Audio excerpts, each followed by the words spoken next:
Dae-ho, an investigative journalist, is in the car with Myung-cheol, who anxiously warns him about the dangers of making enemies, reminding him that he's already facing over 30 lawsuits. Dae-ho, however, remains undeterred, thriving on the thrill of exposing the corruption of powerful officials. He sees it as a duty to pursue justice, regardless of the risks. As soon as they pull over, a swarm of reporters surrounds Dae-ho, eager for a story. Later, Dae-ho heads home for a planned outing with his son, Min-woo, to an amusement park. Upon arriving home, he is warmly greeted by Min-woo, who excitedly hands over some snacks he had saved for his father. Dae-ho's joy quickly turns to anger when he notices a wound on his son's hand. Knowing his son's fragile health condition, he confronts the caretaker, furious that Min-woo was injured under her watch. Despite the incident, they proceed to the amusement park and enjoy various rides together. During a show, Dae-ho becomes suspicious when he notices a photographer discreetly taking pictures of them. When confronted, the photographer explains that he was moved by the bond between father and son and wanted to capture it. He even offers to send the photos to Dae-ho, who agrees. At one point, Dae-ho leaves to buy snacks for Min-woo and briefly bumps into a stranger, thinking nothing of it. But upon returning, he is alarmed to find that Min-woo is no longer at his seat. After a frantic search, he finds his son sitting by a fountain, visibly upset. Min-woo, saddened by his mother's move to America, begins to suspect that she might not actually be there, pressing his father for the truth. Dae-ho, trying to comfort him, promises never to leave him like his mother did. Min-woo then asks to ride the carousel. While Dae-ho films him enjoying the ride, he receives a phone call but chooses not to answer, preferring to focus on recording his son. However, he notices that Min-woo is no longer on the carousel. As he searches frantically, Dae-ho feels a sharp pain in his leg and realizes he's been injected with something. Fighting to stay conscious, he sees his son being taken away by a stranger just before he passes out.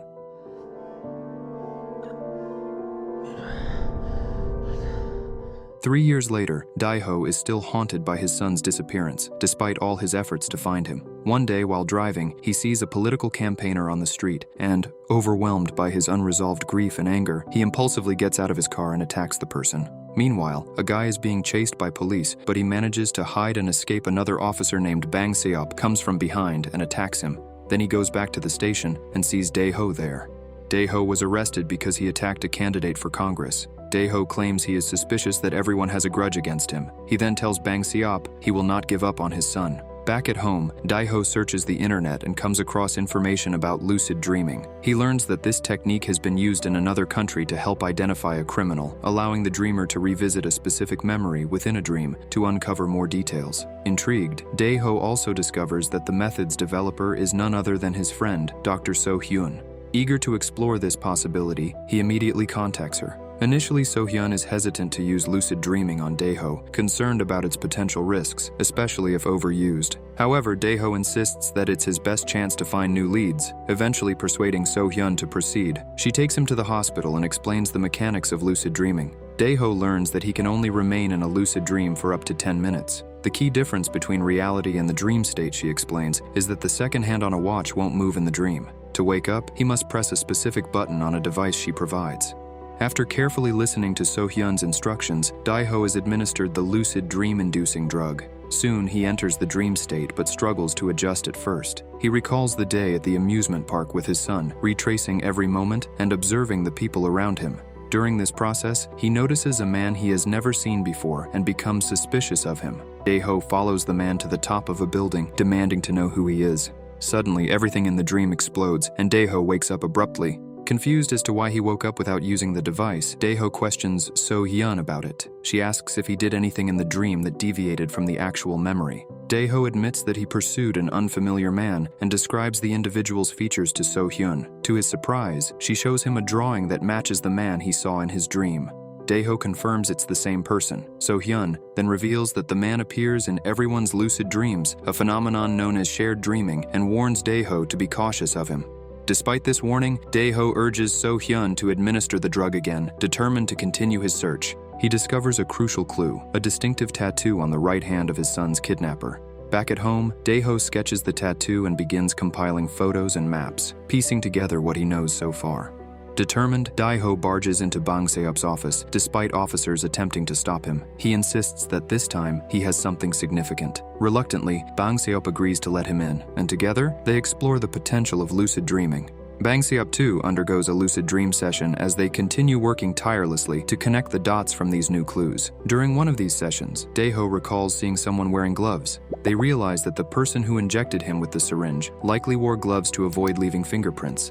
This realization drives them to work even harder, searching day and night for the person responsible. After a long night at the police station, Dae-ho wakes up, groggy and exhausted. As he leaves the detective's office, he overhears the detective on the phone with his daughter. Needing to follow another lead, Dae-ho tells Song he must leave. He then visits a private investigator, Kang Sung-pil, seeking help in finding his son. Kang reassures him that they will find Min-woo. However, as Dae-ho steps outside, he starts to experience a nosebleed, a side effect of the lucid dreaming sessions. Unbeknownst to him, a man sitting in a nearby car is watching his every move and begins to follow him. Returning to the dream world, Dae-ho sees the kidnapper buying a burger. He tracks down the burger vendor in reality and asks him to undergo lucid dreaming, hoping to recall details about the tattooed man who made the purchase the day his son disappeared. After the dream session, the vendor describes two men he saw. With these descriptions, the suspects are finally identified, one of whom is Kyung-hwan Choi, the man with the tattoo. However, there's a problem. Kyung-hwan Choi was in a car accident 2 years ago and has been in a coma ever since. The police informed Dae-ho that they couldn't get any information from him as his condition is critical and he could pass away at any time. Later, Bang Seop invites Dae-ho for a drink at a small stand. During their conversation, Bang Seop opens up about his daughter, who has suffered from a heart condition since birth and struggles to speak normally. He mentions that she is the same age as Min-woo. To console Dae-ho, Bang Seop vows to continue searching for his son until he's found. The next day, Kang Sung-pil informs Dae-ho that the man they're looking for, Sang-man-yu, is at the airport, preparing to leave the country. Dae-ho rushes to the airport, determined to intercept him before his flight.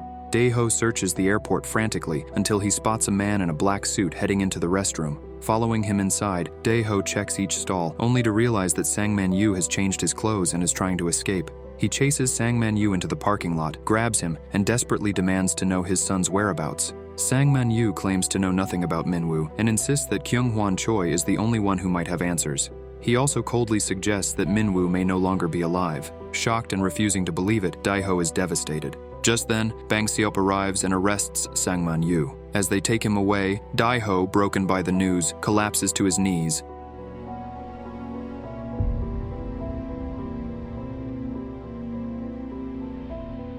Later, the police discover a body, and Dae-ho is called in to identify it. To his horror, he sees that it is Min-woo, but then he wakes up, realizing it was just another dream. The following day, Dae-ho receives disturbing news that Sang-man-yu was found dead in his cell, strangled with a rope around his neck. As the police rush to investigate, the man who had been following Dae-ho slips away, disguised as a janitor. When Dae-ho arrives at the station, Bang Seop suggests that the incident was likely orchestrated by someone within their ranks.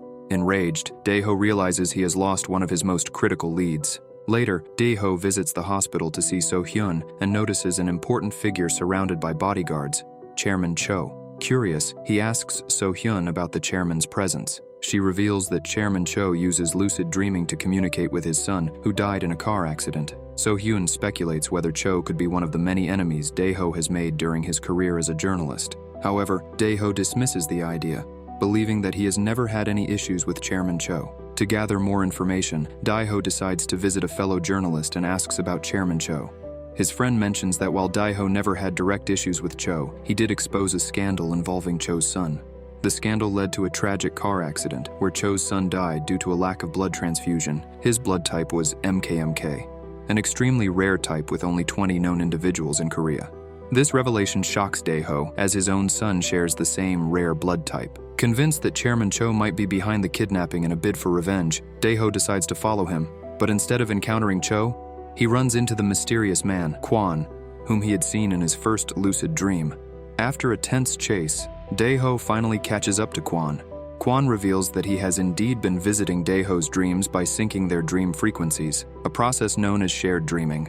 This encounter sparks an idea in Dae-ho. He wants to enter Kyung-hwan Choi's dream to uncover the truth from his perspective. Despite So-hyun's warnings about the dangers, Kwon agrees to assist. Kwon cautions that if Kyung-hwan Choi dies during the shared dream, Dae-ho will too. Despite the risks, Dae-ho insists on going through with it. Dae-ho successfully enters Kyung-hwan Choi's dream, witnessing the car accident that put Choi in a coma. He also spots the license plate of the car responsible and stumbles upon a list of people with the rare MKMK blood type. Just as he begins to memorize the names, he is caught and beaten by men in the dream. When he wakes up, he immediately writes down the names and shares the information with Bang Seop, explaining how he obtained it.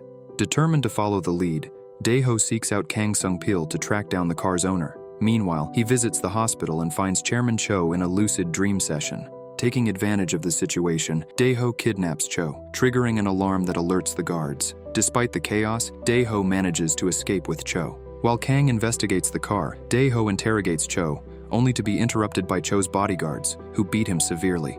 In a desperate bid to make sense of the situation, Cho recounts the events leading to his son's death and Min-woo's kidnapping. He admits that his office was broken into and a list was stolen by someone who needed a rare blood type, possibly for organ harvesting. Dae-ho continues his investigation, researching the names on the list until he discovers a patient named Soo-jin who is being treated at a hospital. He rushes to the hospital and learns from a nurse that Soo-jin suffers from a heart condition. At the same time, Kang Sung-pil contacts Dae-ho with a critical discovery. The car's owner is none other than Detective Bang Seop, revealing him as the true mastermind behind the kidnapping. Bang Seop, who shares the same rare blood type, orchestrated the abduction to harvest Min-woo's heart for his daughter, Soo-jin. As Dae-ho rushes to confront Bang Seop, he is unaware that Bang Seop is already lying in wait inside his car. Bang Seop kidnaps Dae-ho and takes him to a lakeside, where he reveals that Min-woo is still alive, but hidden away by Kyung-hwan Choi, who felt guilty after the abduction. Bang Seop explains that he chased Choi, leading to the car accident, but now plans to use the shared dream technique to discover where Choi hid Min-woo. As Bang Seop prepares to drown Dae-ho in the lake, Kang Sung-pil arrives just in time, killing Bang Seop's men, but sustaining serious injuries in the process. Dae-ho calls So-hyun and fills her in on everything that has happened. Desperate, Bang Seop forces Kwon to create a shared dream with Kyung-hwan Choi. Simultaneously, with So-hyun's help, Dae-ho achieves the same. In the dream, Dae-ho and Bang Seop engage in a fierce battle, each trying to find Min-woo. After a long struggle, Dae-ho emerges victorious, learning his son's location just before Kyung-hwan Choi's dream collapses. In his final moments, Bang Seop apologizes to his daughter for failing to secure the transplant she needed as he fades away into the ruined dreamscape.